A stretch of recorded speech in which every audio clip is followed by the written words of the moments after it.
Well, this is my 10th year being a Little Mo. As he said before, my real name is Cynthia.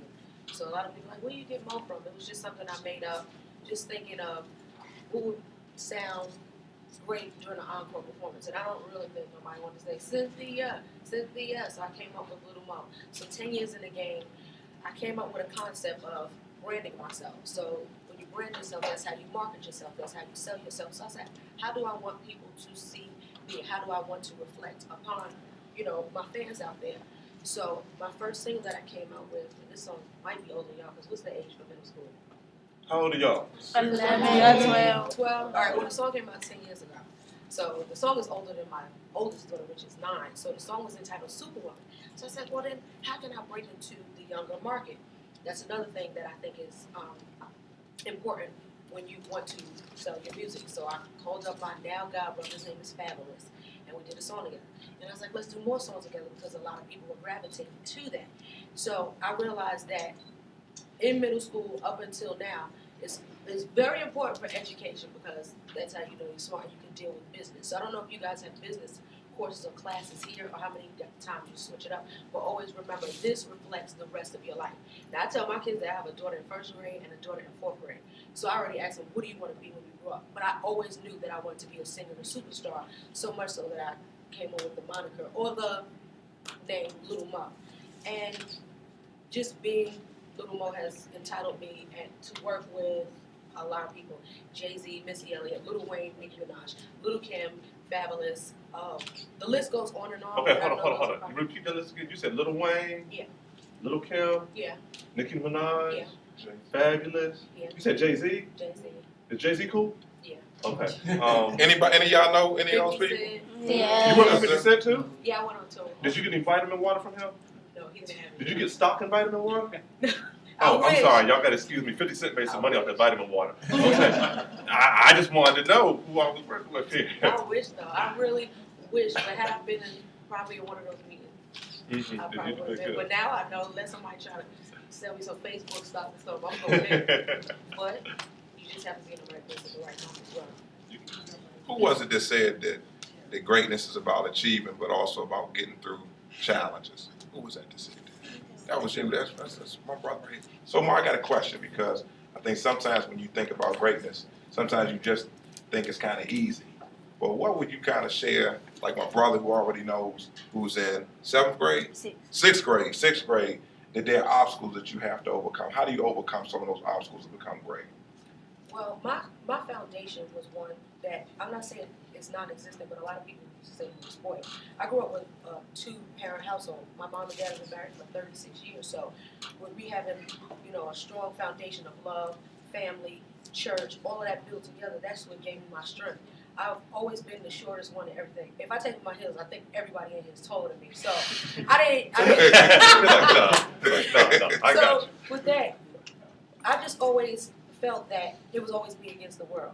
A lot of people say it might be a complex, but I was just like, I just always been a go-getter no matter what. I never accepted no for an answer. Even though you will hear the word no, you just never accepted for an answer. There's just always a different way that you have to get to your yes. So I just never, just my whole sweat, it's just I always made sure that I stood out from the rest of the crowd. I never wanted to fit in anyway. So people are like, you should hang with them. I'm like, I just always think that I have such open mind. And like that says, your mind is like a parachute. It only works when it's open. I'm so open-minded. I just love learning new things that you just always have to just be ready. And that's what always made me very, I was always ready and focused. Even to the day when I graduated from high school. See, I graduated early. Me and my brother, he doubled up. So he graduated when he was 15. I graduated when I was 16. So I just knew I didn't want to be in school all my life, but I was graduating. And we graduated all at the top of our class. My parents didn't play that. See, all that, people be skipping school, and I ain't never missed a day of school. So my daughter go to school. Perfect attendance is a must in my house, unless you have to be helicoptered out to the hospital. But I always knew greatness took sacrifice, and I'm willing to sacrifice because I want great things. So greatness leads to great things, and great people get greatness. Now, it's interesting because you mentioned your father and how supportive he was. Now, he's here. Yeah, he's Bishop Lovin, where you at? He's back there taking pictures. That's my daddy. Right? So he's still taking pictures.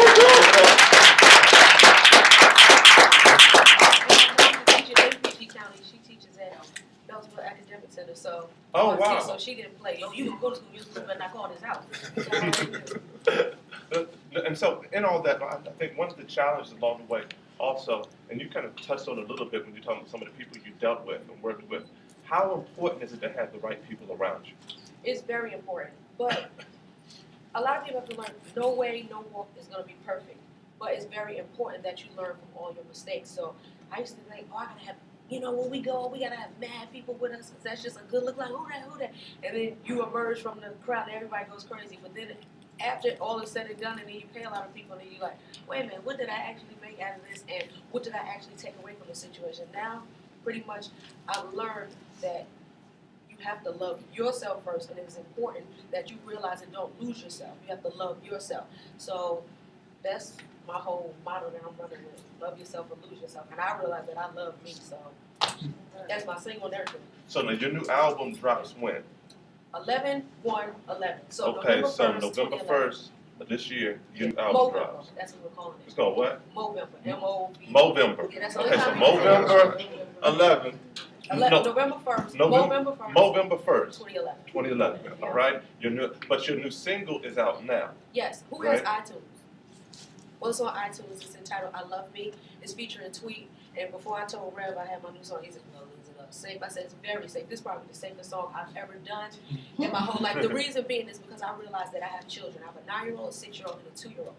And my son just walks around the house like, y'all just really have to pray for me. Like, some of the songs he sings, but I'm just like, that's what he hears. That's what he thinks is okay. So, with that being said, because these are the spongiest, everything that you see and you hear, you start to become. You learn and you think this is okay.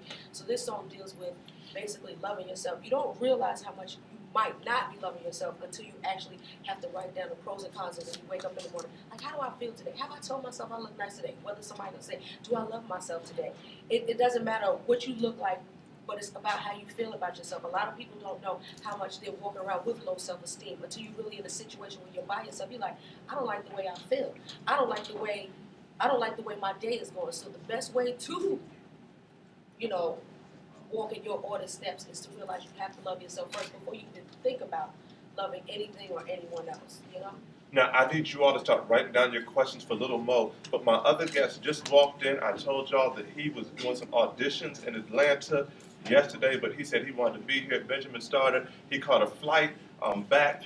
His flight just landed. He came straight from the airport. You all may know him as Big G of the Backyard Band. You all may know him as Slim Charles from The Wire.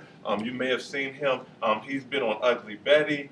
He's been on Law and Order. I mean, this brother has really been doing this thing, and he's got some other things he's working on. I need y'all to give it up for Anwan Glover.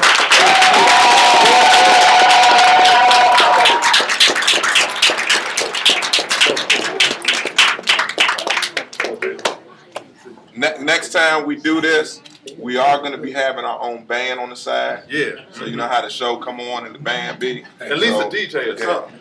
So until then, when they come on, we're going to just make up a song and act like that's what's playing. Do me a favor, G, go back real quick. Yeah, my man. Go back. What's the song, baby? The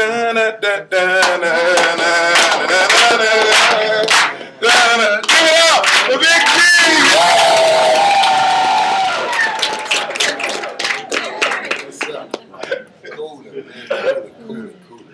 Anwan Glover, Big G. How y'all doing? What's up, baby? Blessed, man. Just running, trying to make things happen, since I've been on TV, just been trying to keep myself focused and get more gigs and stuff like that because in our area it's not that many outlets for it. But we working on that, so I just try to run out as much as I can with my representation. They call me and try to put me in the different spots. They can make things happen. So I'm just getting back from ATO. I had to run down a few auditions, and what I do for my LA auditions, I go to Carlin Davis in the Falls Church and put my LA auditions on tape, and they send it MP3 over to the agencies in LA to see if I can get those TV roles, and I get on a train and go to New York City and do that. All right, wonderful. All right. So how many of y'all like go-go? Who here like go-go? Who your favorite go-go band? TCB, ABM, XIB, huh? Reaction. Yeah, that's the first joint that got like a real word in it. Everything else got like alphabets. ACB, GRK. All right, so anybody ever heard of Backyard Band? Yeah, I know y'all Backyard. Okay. Now, G, let's because this is a new generation of go-go. But so they may know Backyard, they may know you, but kind of just give you a little bit about yourself and how you came up and became who you are I'm from now. Northwest Washington, D.C., uptown. I started the band Backyard. I fell in love with Junkyard, listening to Junkyard as a kid, and like Ray Essence and Chuck Brown and all of that. Yes, sir. So we started where we try to emulate Junkyard as much as we could. We did the buckets and the whole thing, but we just try to be original as far as our sound. And we came up like that, and we was one of the bands that came on the scene that were heavy dose of rolling tones. Y'all know what the rolling tones are? Mm-hmm. That's like what TCB and XIB and Reaction and those guys do when they do their bounce beat. Hey, hey, hey, hey, hey, all that. So they pretty much kind of got that from Backyard because we came out with the heavy dose of rolling tones, and it was new and fresh. We played for like the Bullet Schools and the Sidwell Friends. We performed for Chelsea Clinton. 1 year at Sidwell Friends when Clinton was president. So we came with a heavy dose of roller tones, and it was new and fresh. And, you know, I was the kid that ran around and thought I had all the swag in the world. And it just was a good thing. It kept me out of trouble. It did a lot of things, you know, but throughout my time, I was, you know, influenced by trouble. But, you know, I changed my life around. And the things that me and my partner Dan doing now with Dreams Work is just like incredible. I just like put all of my time back into what I used to do as far as negativity wise. But as far as go-go, that's like my life. I can never leave it. A lot of people ask me, like, well, what you doing, man? You leaving Backyard? And at one time we had broke up for like a few hours. But it was like, you know, it was like a thing, like I was flicking. I was like, man, just mad at a lot of different things. But, you know, we settled our differences and came back in. But like it's like when you wake up, you have to look in that mirror yourself, not your mom, not your dad. You have to be that positive figure in your own world, your little sector. Like, you can't skip over homework and be like, I ain't gonna study today, I'll study next week because I know I don't have to get right on top of it. But to strive for excellence, you gotta always be on top. If I know what I know today, I'll be way, way off better. But I had like a support system, like Red, both of you guys helped me out tremendously. Like with everything I wanted to do, and like you pulled me in and let me know, like there's a lot of things you can do this way instead of going this way.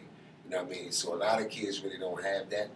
So we need to push more towards that. And like as far as with go-go, I think go-go really saved my life. Because a lot of times I got the call when a best friend or a friend got killed and I was at the club. Or a friend got ran over or got crashed up in a stolen car or that sort. I was like at the club or at band practice or the studio. So I was like, this is kind of like a safe haven for me, but I always wanted to do more. So as I branched out and started doing more, you know, a lot of people that branch off and start doing stuff, they get a bigger head, and they be like, okay, well, I'm gone, I'm gonna do this, and then they end up having to come back. But like where we are in the nation's capital, D.C., Maryland, Virginia, there's so many outlets that we have, but we just don't use them. But it's just like so much. But that's where I came up in Northwest Washington. Went to Harriet Tubman Elementary, went to Lincoln Junior. I went to several elementary schools because I was like off the chain. Like I was, and then we moved a lot too. So we moved in different sectors of the neighborhood. But my mom, it was just her by herself. So you know what I mean? Shouts out to my mother because she just did all that with her kids. You know what I mean? So it's amazing what she was able to do. You know what I mean? Well, I have a question. Well, and first, I need to send a shout out right now because the Peace Project is something that's going to be happening here at Benjamin Stoddert. G's been here, but I want to shout out some of the partners here. So we've got our sisters from Crossing Jordan. Will y'all give it up for them? We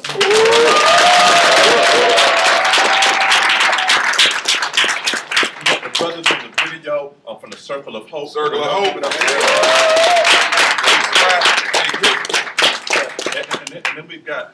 Nathaniel Bradley, and we've got G, and they have an organization called Dreams Work. Come on, y'all give it up for them.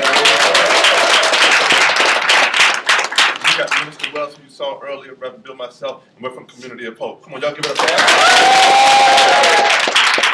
And so you all need to pay attention because the after-school program is going to be opening up soon, and we're putting out word that these are some of the people who are going to be working with you, and we're going to be doing a lot of different kind of creative things. One of the things that's going to be happening is that we're going to be having these conversations with greatness. We're going to be bringing in some of these stars, some of the people that you know, some of these great figures, whether it's great politicians, Congress people, business people, athletes, entertainers.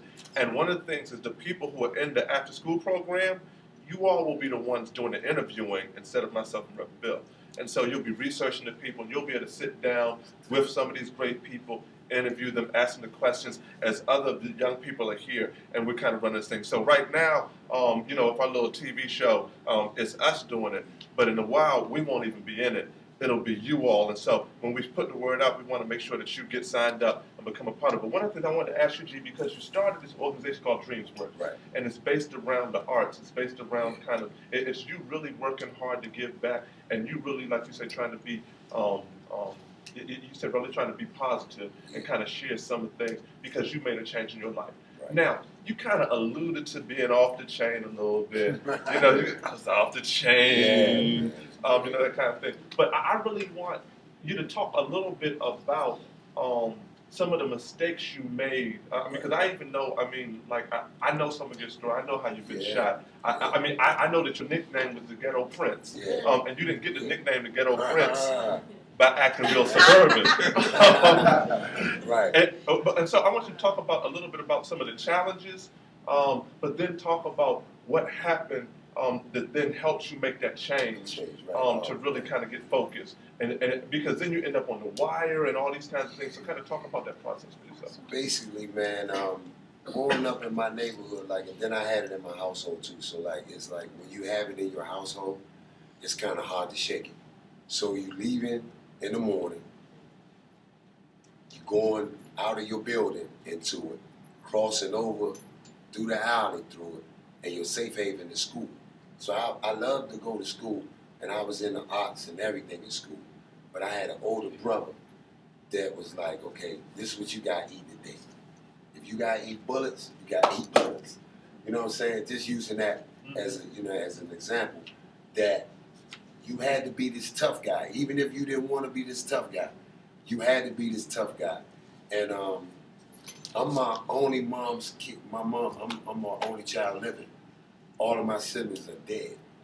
So I had to be that one that like snuck around to like to be in theater and to be in the male ensemble. And like my sister, she was forward, all forwards. Like, my baby gonna be a star one day. My older brother, he was like, he gonna be what he gonna be. You know what I'm saying? And my dad was always incarcerated. You know what I mean? It was a troublesome past where I didn't want to be in that, but it kind of like, you know how somebody just keep pushing you to that point, and then you just like, okay, well, this is what I got to do. But I don't really want to do that. So, you know, I was shot at the age of 12, and it wasn't meant for me. You know what I mean? And it kind of changed my life. You know what I mean? I was just like, okay, why would I get shot? You know what I mean? I'm not out here bothering nobody. So it was like a trickle-down effect. I ended up getting shot, and then it was like everybody was like, man, G got shot. You know what I mean? So they was glorifying me getting shot, and it just like put a whole nother person inside my little body, and it just changed me. Like, I was running around trying to be this tough guy, and you know what I mean? I just had people following me, and then before you know it, I was in juvenile lockup. And I started a band in jail, in the juvenile and receiver home. And eventually I got out, got reincarcerated, went to Cedar North. So I was so bad, Cedar North, we found a way to break out. We escaped from Cedar North, and then they put me behind the gate, Oak Hill. So I was one of the, not to glorify that, I was one of the ones, the first ones that got out of Oak Hill. And we got through the gate, Oak Hill too. So we had a really Powerful Band in Oak Hill. Me and a few guys from Southeast Wellington Park, Zip. All these guys are dead though. And I'm talking about all these guys are dead. Like Lil Fly, he's dead. And we had a band, so I was like, one of the counselors come, Mr. Coates and Mr. Baker said, man, you got all this talent, man. You could play basketball. I was on the boxing team. My mom still got the trophies. I was #1 in boxing. We went all the way to Pennsylvania. I had the trophy in boxing and basketball, football, scoring touchdowns and basketball. He was like, man, what do you want to do? You keep giving all this energy into being negative, and you can do all of this. And the whole time, I was just acting out because I didn't have a dad. I had an older brother that was just trying to make me this big old gangster, you know, and it was just hard. So, like, it was tough. So I didn't want my little brother to come up like that. But eventually he ended up coming up right under my feet and then my older brother's feet. And my little brother, he's gone. He's passed on, and I'm taking care of his daughters. And it's crazy. So, you know, the whole time, and I just kept getting in trouble, just kept getting shot. The whole time, throughout my whole life, I've been shot 13 times. And like, I was shot one time performing on stage. It just was crazy. I had a wild life. Like, to be able to sit right here and talk to y'all right now is an honor and a pleasure that I can tell you guys my story. For you won't make those mistakes. Like, I come in settings and talk to youth, I tell them, man, look, I'm not trying to be your dad. Just let me be a mentor to you. Just let me throw you a few things that I know you should know. Being shot is not cool. It burns like crazy. It burns. I mean, and then as you get older, when it rains, I have trouble with pain in my hands, my legs. I've been shot all over my body. And it's like, to be able to, like, in a lot of things, a lot of times too, when people find out my past, a lot of casting directors and stuff like that, they find out where I'm from, it dampens my career a lot too. Some people glorify it and really be like, we can get a story out of this kid. We can do this. But I try not to say it, but then you have to be proud of who you are. You know what I mean? The trouble that you did and the things you went through, that's why I always tell kids, like, when you get in trouble and you do this or you get something real bad happen to you, turn that negative into a positive. Don't keep letting it be a trickle-down effect. So it's like I look up, they's like, how do you get up every day with your siblings gone? And it hurts. During the holiday time, it really hurt. Like during Christmas time and things of that nature, when I had to go up and talk to my mom. Like, cause it hurts so much, cause my mom, she likes crabs. My mom eats crabs all year round. Wintertime, summer, and I bring her crabs and stuff, and she talks, she just talks. She just talks, and it kills me sometimes, but I have to listen. And I'd be like, all right, Mom. She's like, you leaving already? And I'd have been in there 4 or 5 hours. And I'm like, Mom, I gotta go. You know what I'm saying? So it hurts me because she just talks about the past a lot. And she was a strong woman. She raised her kids the best she could. She worked 3 jobs. She didn't know I was playing with a 38 special when she was at work. I used to come to her job and worry her to death and get her credit card and go spend all her money buying the latest tennis shoes and clothes. She did everything she could do. There's nothing else she could do. She worked and she worked and she worked, and she never bought herself nothing. She never did pretty much, but she just worked. But she always made sure. Every Friday we had fish. Every Friday, fish. She made our breakfast. She did the best she could. And like, we wasn't the tightest because I thought my mom kind of like took a lot out on me because of my dad. And it was just, I had a tough time, but she was a good mom. Let me ask you this. Y'all got questions? All right. Hold, hands up on questions. Boom, boom. All right. Now, the question can be either for Mo or for Genghis, but I want you in 30 seconds. You went through all of that rough, in a minute, you went through all that rough stuff, and you got the call to be on the wire. And you got the inspiration to start Dreams Work. You were able to take all of that that had gone wrong, all the challenges of your childhood, but you're standing here as a man who's trying to help young people. If you had one bit of advice to tell somebody in middle school, what would it be? Dream. Mm. Dream. Because dreams do come true. And being a dreamer is always saying, you're a dreamer, you're a dreamer. And that's where dreams work come about. Because I was a dreamer and my dreams came true. Like that call, I was actually on my way home from Houston. And I sat on a plane and I got the call. And Miss Pat Moran, she said, hey, Anwar. I was like, hey, Miss Pat, how are you? And she said, oh, you sitting down? I said, should I be? And she said, yeah, you just landed Slim Charles on HBO. Wow. I ran from that end of the plane to that end of the plane. And I was just so happy, man. You know?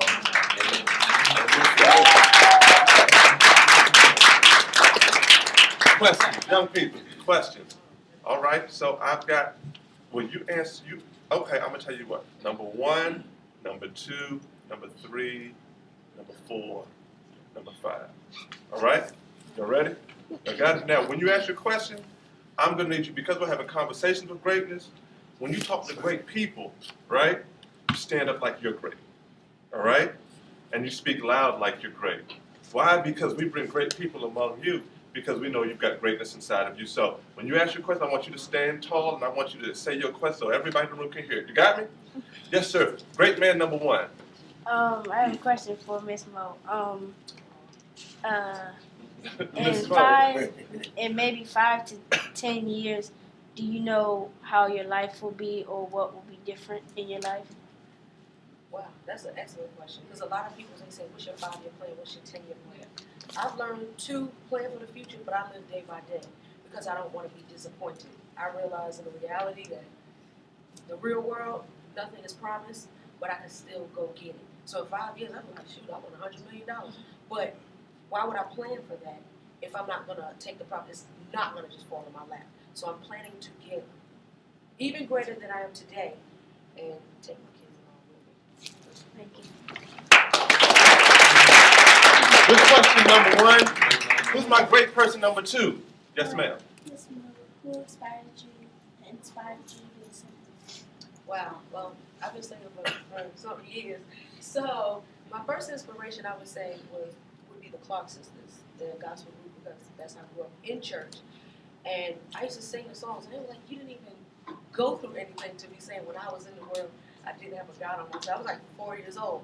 But now my kids inspire me because I look at my son, he's 2, and we watch the Justin Bieber, Michael Jackson documentary so much. I'm like, wow. So when I was young, the same things that I used to watch, now he's watching. So I'm like, okay, I'm not going to force him. And I was never forced to do anything. But I know what inspired me was my parents just tell me that I can do it, and I knew I can do it. So now I got my kids, they're like my number 1 fans. I'd be so hyped.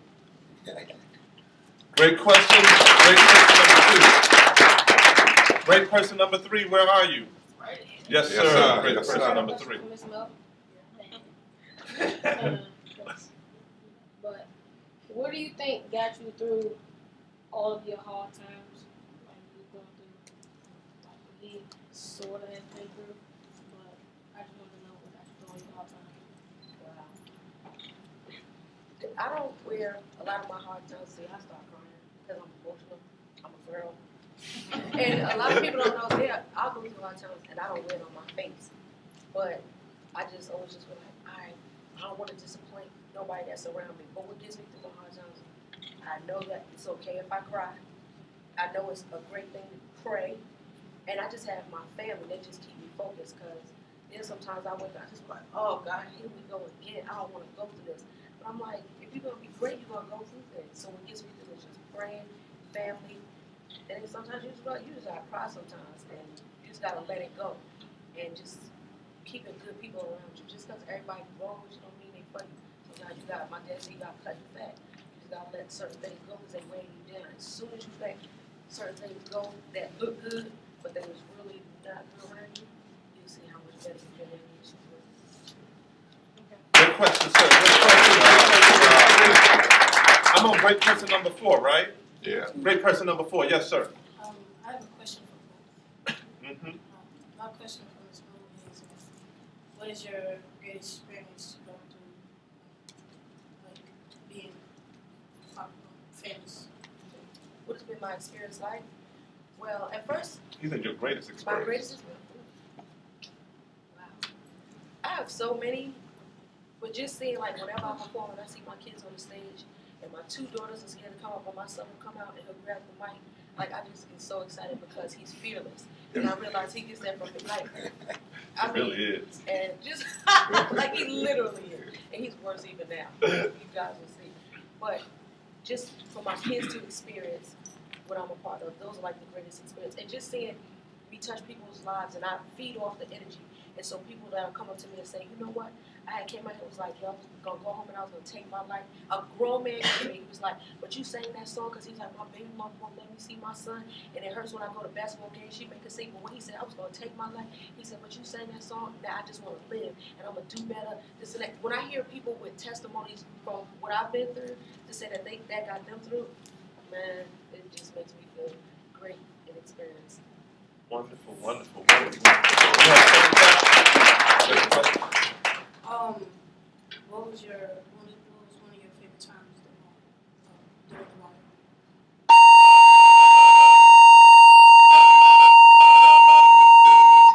But like I think one of my greatest ones was when Idris Elba Springer tried to get me to kill Clay Davis, and Will Harris came in and said, "Nah, I just never sit this one out." That was like, cause we got nominated for Emmy for that. We didn't get it, but that was one of the great, cause it was so intense. Yeah, it was so intense, and we were right there in that little warehouse, and you could drop a pin. It was just like so serious, cause you know, like when you're an actor, you go through things and we try to make each other laugh, and it's just funny. But this scene, it was just like, it was so surreal. Everybody came in and was like, you know, I'm mad at you today. We gonna knock this out. And it just was like, it was serious. Like he was really trying to get me to knock off Clay Davis downtown. So that was one of the real intense moments. That was a great moment for me on that show. Emmy nomination. Come on, great question. Great question number 4. Who's my great person number 5? Yes, I sir. just had a question for Bo. What is the worst issue you ever had during your job? Worst issue on your job? A lot of people in the music industry, I would say, they prejudge you. They think, I'll say, I have 34 tattoos, so before they say, hide your tattoos, and I'm going, well, how am I hiding them? They all hanging out. So a lot of times, a lot of things that I got turned away from because they say, well, I would scare people. But then once people get to know me, they realize that I'm harmless. That when they hear me sing, they're like, oh, okay, we don't really care about the tattoos and stuff like that. So that was like one of the worst things I dealt with. And see, with my dad being a pastor, a lot of people used to judge me because I said, my daddy don't care, then why are y'all worried about it? So I kind of like had a smart mouth, but that's just like, you just being strong. So that's about the worst I've ever had to deal with. All right. Wow, like the worst, like far as my music or me being an actor. Like actor. Well, the worst, like my feeling where when I went to audition, it was like it was around the same time. I went out for Ugly Betty, and it was like so much snow out. I had to come from DC to New York to Penn Station. Then I had to take a train, the MARC train, over to Rhode Island, to Long Island, and I beat all of the New Yorkers there. Like I beat everybody to the audition, and it was like, okay, well, I'm here. And then they was just like, okay, well, what's going on? Like, this is like, everybody from New York was in there, and they was just like, okay, well, we got one dude from DC here, blah, blah, blah. Then the director came out and was like, well, I want to beat everybody here. And I just was kind of upset because they singled me out on that. And then that next day, I read for How to Make It in America, and I got the call back. So I was coming back up, and I was in Philly. And my agency called me and said they got the void. You can, you know what I mean, where are you? I was like, well, I'm on my way to my callback. They was like, don't worry about it, they already got somebody. So I was like, that was one of the worst moments because I was so high, like I got this, and then they were saying that I didn't get it. So that was kind of like, that kind of crushed me a little bit. Yeah. Oh, one more thing too. When I got the part in the Biggie movie as Snoop, and they cut my part because Snoop wanted so much for his visual, And that crushed me because people went out and ordered like stuff and did all this type of stuff, and they cut my pop. But I'm on the deleted scenes, y'all. And I still get a little check for that too. So you know, that was a number I couldn't. Come on, give it up. That was a great question.